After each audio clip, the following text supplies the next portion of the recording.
Good morning, dear students. How are you? We hope all of you are fit and fine and enjoying our lecture series.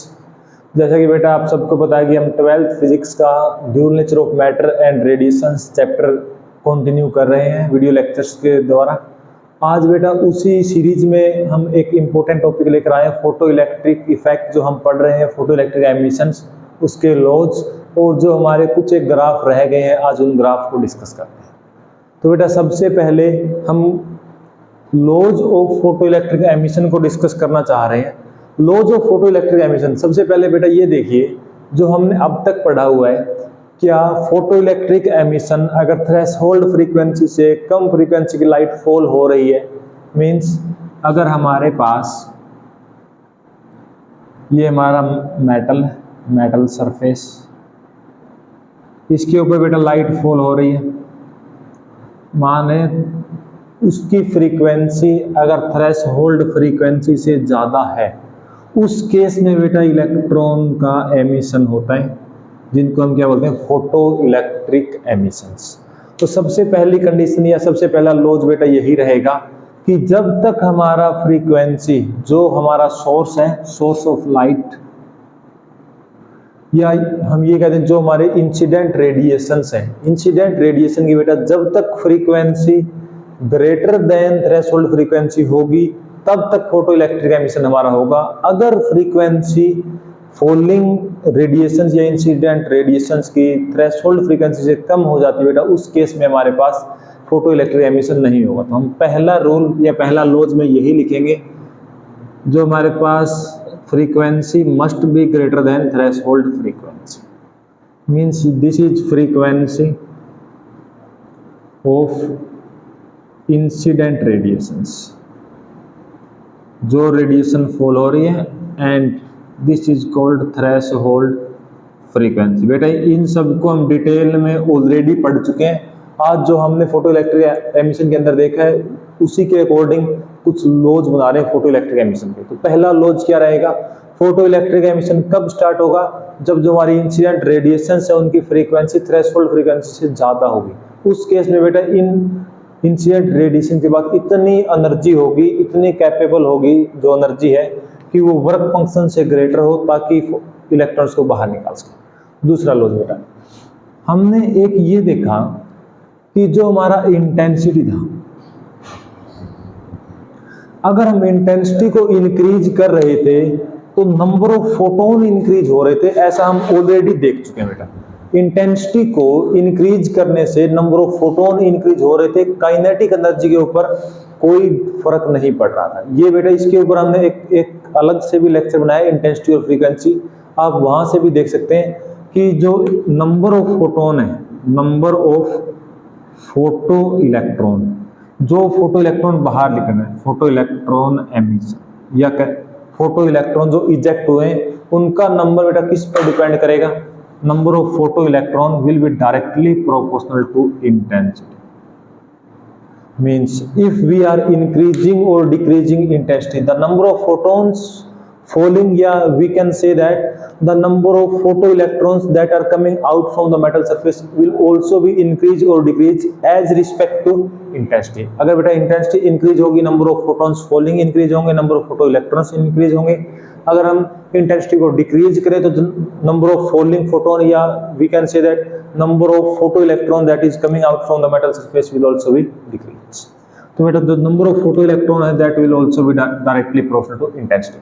और एक और खास बात बेटा आपको ध्यान रखनी है कि जो इलेक्ट्रॉन, जो फोटो इलेक्ट्रॉन है, उनकी काइनेटिक एनर्जी इंटेंसिटी पर डिपेंड नहीं करती है। क्यों नहीं करती, वो हम ऑलरेडी डिस्कस कर चुके हैं। देखो बेटा थर्ड लो ये कहता है, अगर देखो अगर हमने मान लिया न्यू फ्रीक्वेंसी की लाइट फॉल होती है, तो बेटा एनर्जी कितना फॉल हुआ, एच न्यू एनर्जी फॉल हुआ। यहाँ पर कुछ एनर्जी कंज्यूम हुई, या हम कह दें वो इसका वर्क फंक्शन है।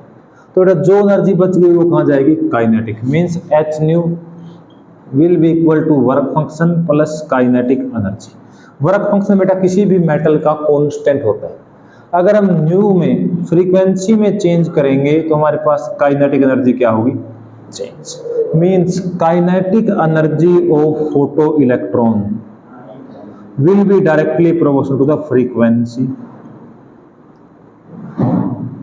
Frequency of incident radiation. इसके ऊपर भी बेटा हम बहुत डिटेल में बात कर चुके हैं। आपको ये ध्यान रखना है कि अगर हम फ्रीक्वेंसी बढ़ाएं, वर्क फंक्शन चेंज नहीं होता तो काइनेटिक एनर्जी इंक्रीज या डिक्रीज होगी जैसे हम फ्रीक्वेंसी इंक्रीज या डिक्रीज करेंगे। तो देखिए बेटा, नंबर फोर्थ लॉ हमें ये कहता है, फोर्थ लॉ ये कहेगा कि जैसे ही फोटॉन्स फॉल हुए उसी इंस्टेंट पर फोटो इलेक्ट्रॉन बाहर निकल जाएंगे। मींस फोटो इलेक्ट्रिक एमिशन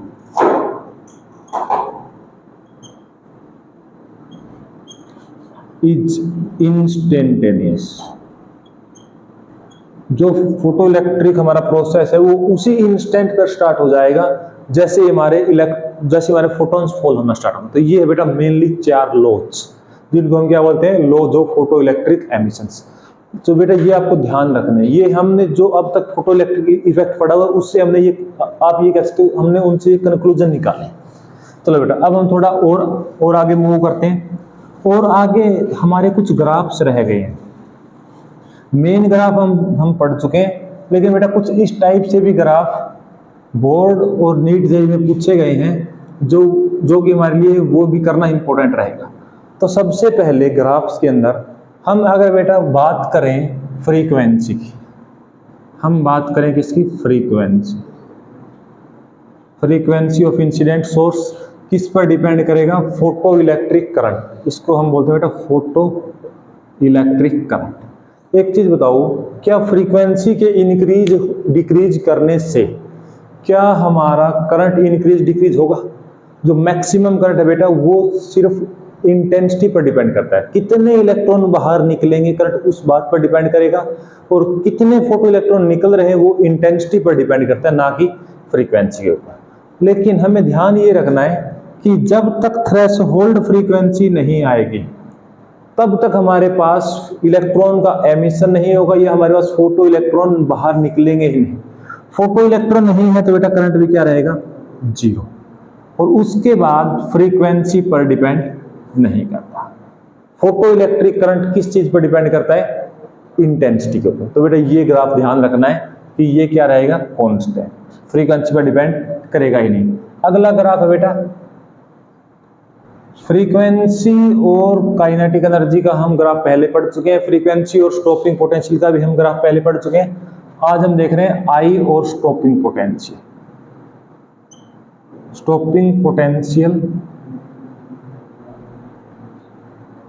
और इंटेंसिटी का। स्टॉपिंग पोटेंशियल, यहां पर बेटा स्टॉपिंग पोटेंशियल, और यहां हमारा क्या है, इंटेंसिटी।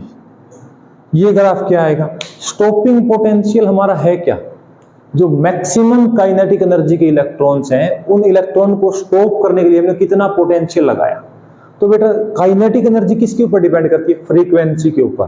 तो स्टॉपिंग पोटेंशियल भी किसके ऊपर डिपेंड करेगा, फ्रीक्वेंसी के ऊपर। अगर हम इंटेंसिटी चेंज कर रहे हैं तो number of photons falling change होंगे, ना कि kinetic energy of photo electron. और अगर बेटा काइनेटिक एनर्जी जो फोटो इलेक्ट्रॉन्स बाहर निकले हैं उनकी काइनेटिक एनर्जी चेंज नहीं हो रही तो हमें स्टॉपिंग पोटेंशियल चेंज नहीं करना पड़ेगा। मींस ये हमारा क्या रहेगा, स्ट्रेट लाइन।